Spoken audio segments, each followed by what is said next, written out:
Shriram time news मध्ये मी कैलास सोनवणे आपले हार्दिक स्वागत करतो। सुरुवातीला पाहूया 24 तासातील ताज्या घडामोडी। शिवजयंती दिवशी सीबीएसई बोर्डाची होणारी परीक्षा रद्द करण्याची मागणी। शासनाच्या त्रासाला कंटाळून वाडी येथील 158 कुटुंब 21 फेब्रुवारी रोजी जलसमाधी घेणार। राज्य सरकारी कर्मचारी मध्यवर्ती संघटनेतर्फे केंद्र शासनाच्या धोरणाविरोधात करण्यात आली निदर्शने। मालेगाव येथून 8 दिवस निघालेल्या यात्रेचे धुळ्यात स्वागत। आणि रामचंद्र केशव चितळे माध्यमिक विद्यालय येथे वार्षिक पारितोषिक वितरण समारंभाचा कार्यक्रम संपन्न।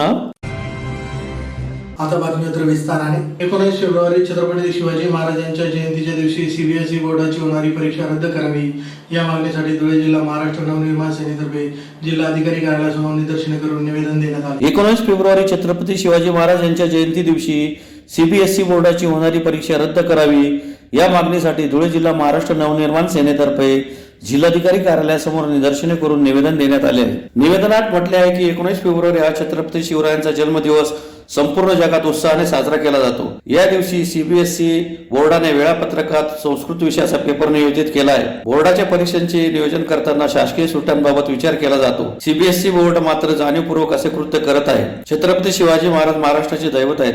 त्यांच्या जयंतीनिमित्त महाराष्ट्र शासनाने अधिकृत सुट्टी जाहीर केलेली असताना सीबीएसई बोर्डाने राज्यातील शिक्षण विभागाशी समन्वय साधणे आवश्यक होते। सीबीएसई बोर्ड महाराष्ट्राच्या दैवताचा जाणीवपूर्वक अपमान करत आहे अशी आमची भावना झाली। महाराष्ट्र नवनिर्माण विद्यार्थी सेना या दिवशी परीक्षा होऊ देणार नाही। आपण तात्काळ सीबीएसई बोर्डाच्या व्यवस्थापकांना परीक्षा रद्द करण्याचे आदेश द्यावेत अशी मागणी करण्यात आली आहे। यावेळी जिल्हाध्यक्ष हर्षल परदेशी, शहर उपाध्यक्ष श्यामक दादाभाई, शहर सचिव शुभम माळी, विभागाध्यक्ष मुकेश पाटील, रविराज जोशी आदी उपस्थित होते। 19 फेब्रुवारी छत्रपती शिवाजी महाराजांचा जन्मदिवस राज्यात नव्हे तर संपूर्ण जगामध्ये मोठ्या उत्साहात साजरा केला जातो। सीबीएसई बोर्डाने जाणून बुजून त्याच दिवशी विद्यार्थ्यांचा 10वीचा पेपर ठेवला आहे। म्हणजे प्रत्येक वेळेस 19 फेब्रुवारी रोजी शासनाची सुट्टी जाहीर असते, तरी सुद्धा देखील सीबीएसई बोर्डाने कुठल्याही प्रकारचं महाराष्ट्र शासनाची संगतमत न करता किंवा कुठल्याही प्रकारचं माहिती न घेता 19 फेब्रुवारीला जाणून बुजून पेपर ठेवला आहे, याचा आम्ही निषेध करतो। जर सीबीएसई बोर्डाने तात्काळ हा पेपर रद्द केला नाही तर महाराष्ट्र नवनिर्माण सेना तो पेपर होऊ देणार नाही।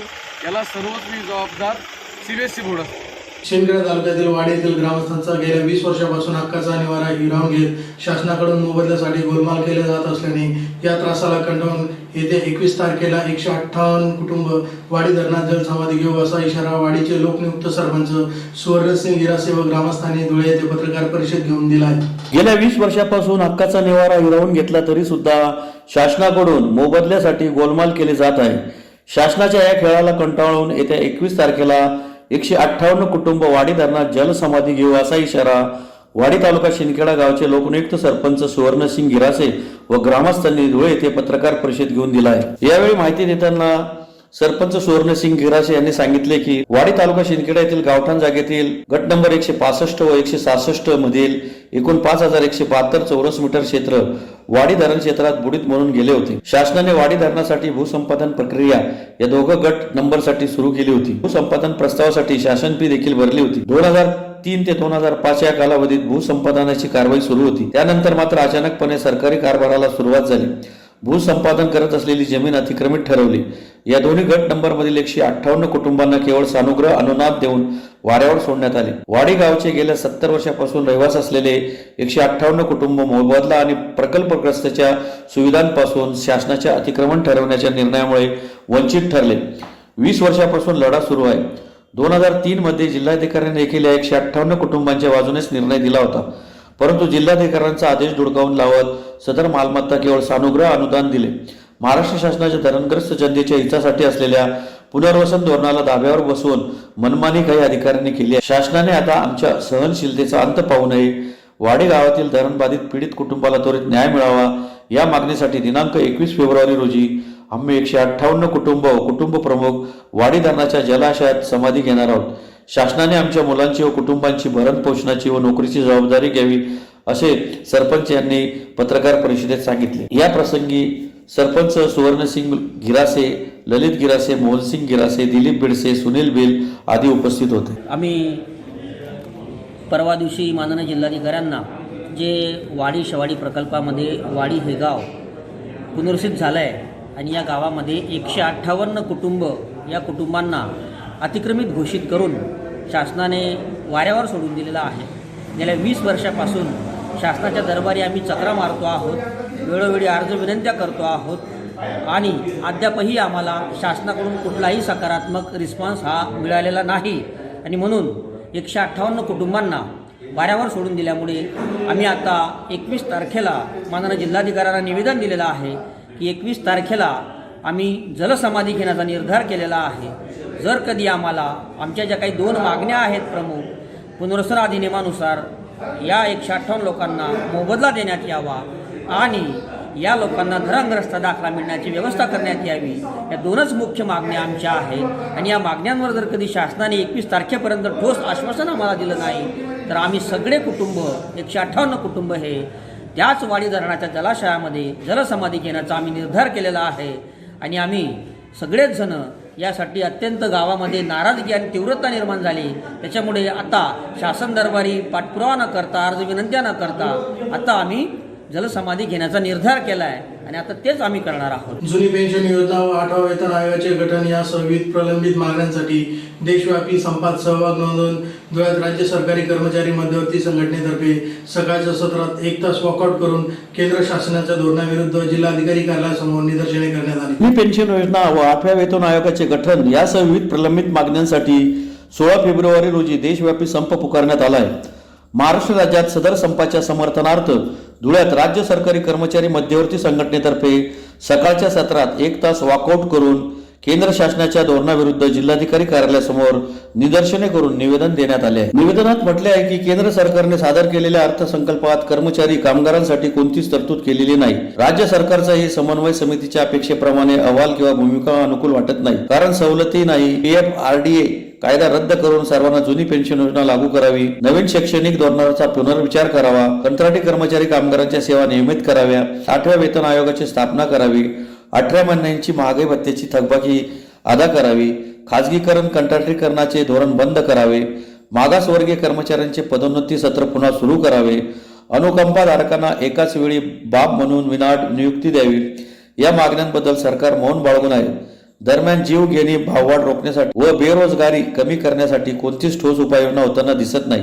त्यामुळे अनेक अडचणींना सामना करावा लागत असल्याने देशभरातील सरकारी कर्मचारी कमालीचे नाराज आणि संतप्त झाले आहेत। या पार्श्वभूमीवर केंद्र शासनाच्या या कर्मचारी विरोधी धोरणाचा निषेध करण्यासाठी व जिव्हाळ्याच्या प्रश्नावर शासनाचे लक्ष वेधण्यासाठी देशभरातील कर्मचारी अखिल भारतीय राज्य सरकारी कर्मचारी महासंघाच्या नेतृत्वाखाली 16 फेब्रुवारी 2024 रोजी देशव्यापी संपात सहभागी झाले आहेत। महासंघाने पुकारलेल्या देशव्यापी संपात सहभागी होत शासकीय कार्यालयातून सकाळच्या सत्रात 1 तास वॉकआउट करून केंद्र सरकारच्या विरोधात जिल्हाधिकारी कार्यालयासमोर जोरदार घोषणाबाजी करून निदर्शने करण्यात आली। यावेळी संघटनेचे प्रदेश उपाध्यक्ष डॉक्टर संजय पाटील, अध्यक्ष अशोक चौधरी, सरचिटणीस दीपक पाटील, कार्याध्यक्ष सुरेश पाईकराव, कोषाध्यक्ष सुधीर पोद्दार, राज्य सरकारी कर्मचारी मध्यवर्ती संघटनेचे सल्लागार SU तायडे, जिल्हाध्यक्ष मोहन कापसे यांच्यासह राज्य सरकारी कर्मचारी मोठ्या संख्येने उपस्थित होते। आज संपूर्ण भारतभर कामगार कर्मचारी यांच्या विरोधात शासनाने आत्ताच नुकताच आर्थिक बजेट डिक्लेअर केलेलं आहे। त्या आर्थिक बजेटमध्ये कर्मचाऱ्यांच्या बाबतीत कुठलीही सोयी सवलत त्यांनी जाहीर केलेली नाही। त्यामुळे कर्मचाऱ्यांमध्ये फार मोठा असंतोष निर्माण झालेला आहे। महत्त्वाची गोष्ट म्हणजे आमचा पेन्शनचा जो कायदा आहे केंद्र सरकारने जो करायला पाहिजे होता त्याच्या बाबतीत कुठल्याही बाबतीत सुतोवाच केलेलं नाही।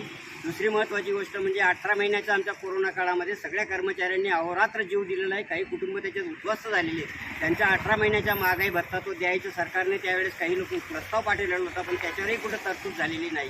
आणि तिसरी महत्त्वाची गोष्ट म्हणजे कर्मचाऱ्यांची जी भरती आहे ती अजून आजपर्यंत सरकारने पाहिजे तेवढं त्याच्यावर लक्ष दिलं नाही। खाजगीकरण आणि कंत्राटीकरण याच्यावर सरकार जास्त जोर देत आहे। प्रत्यक्षात जे कर्मचारी कामावर आहेत त्यांना मात्र त्यांच्या बाबतीतला मोबदला दिला जात नाही आणि त्यांना योग्य त्या पद्धतीने त्यांची भरती होत नाही। याच्या बाबतीत जो भारत देशचं आज आंदोलन केलेलं आहे त्या आंदोलनामध्ये राज्य सरकारी कर्मचारी संघटना म्हणून महाराष्ट्राची राज्य सरकारी कर्मचारी संघटना त्यांना पाठिंबा देण्यासाठी आम्ही सुद्धा 1 तासाचा वॉकआउट करत आहोत। हे आम्ही शासनाला निरीक्षित करू इच्छितो आणि महाराष्ट्र सरकारला हे सूचित करू इच्छितो की नुकताच आता आमचा पेन्शनचा प्रश्न आपला मार्गी लागण्याचं आपण आश्वासन दिलं होतं, त्यासाठी आम्ही संपही केलेला होता। आता त्याच्या बाबतीत जर या बजेटमध्ये मग महाराष्ट्र सरकारने जर काही तरतूद केली नाही तर पुन्हा आम्ही बेमुदत संपवत जाणार आहोत. हा सरकारला आमचा इशारा आहे. तर सरकारने आमच्या बाबतीत अंत पाहू नये एवढी आमची सरकारने करतो. मालेगाव इथून अयोध्या येथे श्रीरामांचे दर्शन घेऊन तेथे शिवजयंती साजरी करण्यासाठी भाजपचे माजी जिल्हाध्यक्ष सुनील गायकवाड यांच्या नेतृत्वात निघालेल्या यात्रेचे धुळ्यात नालंदा हॉटेल येथे जोरदार स्वागत करण्यात आले. मालेगाव येथून अयोध्या येथे शिवजयंतीच्या पार्श्वभूमीवर भारतीय जनता पार्टीचे माजी जिल्हाध्यक्ष सुनील गायकवाड यांच्या नेतृत्वात निघालेल्या यात्रेचे धुळ्यात लोक जनशक्ती पार्टीचे उत्तर महाराष्ट्र अध्यक्ष दिलीप साळवे तसेच विक्की परदेशी यांच्या हस्ते महामार्गावरील हॉटेल नालंदा येथे स्वागत करण्यात आले. अयोध्या येथे श्रीरामाचे दर्शन घेऊन अयोध्या येथे छत्रपती शिवरायांची जयंती साजरी करण्यात येणार आहे. यावेळी छोटू थोरात, कुंदन करात, मधुकर चव्हाण, शोभा चव्हाण, सागर परदेशी, सुरत साळवे, सिद्धार्थ साळवे, दीपक जगताप, सुदीप मराठे, बबलू परदेशी, सागर चव्हाण, रोहित बागुल, शुभम साळवे, दीपक तेले, सुपडू चौधरी, काशीनाथ सोनार, चंद्रकांत मोरे, सम्राट देवरे, अतुल अमृतसागर, दादू मोरे, सचिन चव्हाण आदी उपस्थित होते. आमच्या ग्रुपच्या वतीने आमच्या या मालेगावातील अयोध्या वारीसाठी सर्वच रामभक्तांच्या या ठिकाणी उत्स्फूर्त असं स्वागत केलं आहे. आधी मी दिलीप काकांचं, त्याचबरोबर ताईंचं, विकीदादांचं सगळ्यांचं या ठिकाणी आभार व्यक्त करतो. आणि या ठिकाणी आज आपण जर बघितलं की फेब्रुवारी महिना हा प्रभू रामचंद्राच्या दर्शनासाठी हा राखीव ठेवलेला आहे. म्हणून फेब्रुवारी महिन्यात आम्ही ज्यावेळी जाण्याचा निर्णय घेतला आणि 19 फेब्रुवारीला शिवजयंती असल्या कारणाने आणि आम्ही 19 फेब्रुवारीला तिथे प्रभू रामचंद्रांचं दर्शन घेणार आहोत. म्हणून आम्ही एक विचार केला की जे कार्य छत्रपती शिवाजी महाराजांच्या हातून राहून गेलेलं होतं ते कार्य आता पूर्ण झालेले आहे. म्हणून आम्ही इथे छत्रपती शिवाजी महाराजांना त्या ठिकाणी भेटीला घेऊन चाललेलो. त्या ठिकाणी उत्स्फूर्त अशी जशी आपण धुळ्यामध्ये मालेगावमध्ये जशी आपण शिवजयंती साजरी करतो असे शिवजयंतीचे व्हिडिओ तुम्हाला 19 तारखेला या ठिकाणी बघायला मिळतील. आणि महाराजांना त्या ठिकाणी सगळे जग तर महाराजांना ओळखतं, परंतु जे योगी आदित्यनाथांनी 15 दिवसापूर्वी असं एक आवाहन केलं की छत्रपती शिवाजी महाराज हे राष्ट्रपुरुष आहेत आणि त्यांची जयंतीसुद्धा हा राष्ट्रीय सण म्हणून या ठिकाणी उत्साहात साजरी झाली पाहिजे. आणि त्याच आव्हानाला प्रतिसाद देत आम्ही सर्व या ठिकाणी मालेगावहून जवळजवळ काही 300-400 माता भगिनी, तरुण, ज्येष्ठ नागरिक जवळपास 900च्या संख्येने आणि 70-80 वाहनांच्या संख्येने आम्ही या ठिकाणी प्रवास करीत आहोत. या ठिकाणी तुम्ही जे आमचा आदर सत्कार केला त्याच्यामुळे निश्चितपणे आमचा प्रवासाचा जो काही आतापर्यंत जे काही हा प्रवास झालेला नाही, पण येणाऱ्या पुढच्या काळामध्ये तुमचे हे सहकार्य, तुमच्या शुभेच्छा आम्हाला निश्चित कामात येतील एवढीच या ठिकाणी बोलतो.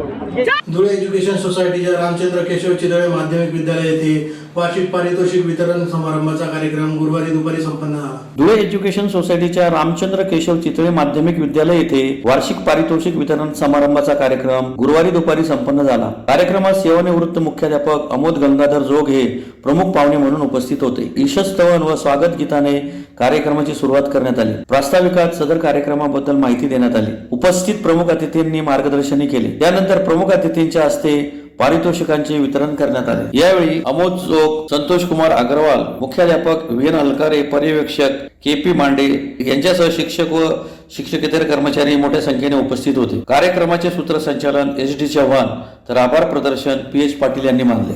रामचंद्र केशव चितळे माध्यमिक विद्यालयाचा वार्षिक पारितोषिक वितरण समारंभ दिनांक 15 फेब्रुवारी 2024 रोजी आज संपन्न झाला. या समारंभात प्रमुख अतिथी म्हणून अमोद गंगाधर जोग हे उपस्थित होते. संस्थेचे मानद सचिव श्री संतोष शेटजी अग्रवाल साहेब यांचे सुद्धा मार्गदर्शन व उपस्थिती लाभली. या कार्यक्रमासाठी अनेक निमंत्रित आणि पालक मोठ्या संख्येने उपस्थित होते. विद्यार्थ्यांनी मिळवलेले घवघवीत यश पाहून पालकांना व शिक्षकांना खूप आनंद झाला.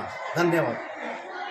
विद्यार्थ्यांना प्रोत्साहित करण्यासाठी शाळेमध्ये 50 विभाग कार्यरत आहेत. त्या विभागामार्फत ऑलराऊंड डेव्हलपमेंट, सर्व प्रकारचं सर्वांगीण विकासासाठी प्रयत्न केले जातात. विद्यार्थ्यांनी मोठ्या प्रमाणात बक्षिसं मिळवली. त्यात NCC स्काउटचे 13 विद्यार्थी राज्य चाचणीमध्ये उत्तीर्ण झाले आणि 10 गाईडच्या विद्यार्थिनी सुद्धा या स्काउट गाईड चाचणीमध्ये राज्य पुरस्कार त्यांनी प्राप्त केलेला आहे. अशा अनेक स्पर्धांमध्ये उल्लेखनीय यश या विद्यार्थ्यांनी संपादन केलं आहे. ऋषीपंचमी वक्तृत्व स्पर्धेमध्ये 3ही बक्षीस पहिलं, प्रथम, द्वितीय आणि तृतीय या शाळेच्या विद्यार्थ्यांनी मिळवलं. त्याचप्रमाणे ओक बापट स्पर्धेमध्ये संस्था स्तरावरील इंग्रजी, मराठी, संस्कृत हे 3ही प्रथम क्रमांकाचं बक्षीस या शाळेतल्या विद्यार्थ्यांनी मिळवलं. या शाळेतले शिक्षकांनी सुद्धा महाराष्ट्रातील 11 शिक्षकांना मिळणारा आयरिस पुरस्कार आमच्या शाळेतील PhD धारक डॉक्टर नंदकिशोर उद्धवराव बागुल यांनी प्राप्त केलेला आहे. असे अनेक गुणवंत ज्ञानसंपन्न असे शिक्षक विद्यार्थ्यांना घडवण्याचं काम करत असतात. त्यामुळे अनेक प्रकारचे बक्षिसं विद्यार्थ्यांनी प्राप्त केलेले आहे आणि मान्यवरांनी त्यांच्या प्रेरणेने, प्रोत्साहनाने त्यांना पारितोषिक देऊन गौरवलेले आहे. पुन्हा एक नजर ठळक घडामोडींवर. शिवजयंती दिवशी CBSE बोर्डाची होणारी परीक्षा रद्द करण्याची मागणी. शासनाच्या त्रासाला कंटाळून वाडी येथील 158 कुटुंब 21 फेब्रुवारी रोजी जलसमाधी घेणार. राज्य सरकारी कर्मचारी मध्यवर्ती संघटनेतर्फे केंद्र शासनाच्या धोरणाविरोधात करण्यात आली निदर्शने. मालेगाव येथून अयोध्येस निघालेल्या यात्रेचे धुळ्यात स्वागत. आणि रामचंद्र केशव चितळे माध्यमिक विद्यालय येथे वार्षिक पारितोषिक वितरण समारंभाचा कार्यक्रम संपन्न. याचबरोबर श्रीराम टाइम न्यूजच्या बातमीपत्र संपले. दिवसभरातील ताज्या घडामोडींसाठी पाहत राहा श्रीराम टाइम न्यूज. भेटूया पुढील प्रसारणात. तोपर्यंत नमस्कार.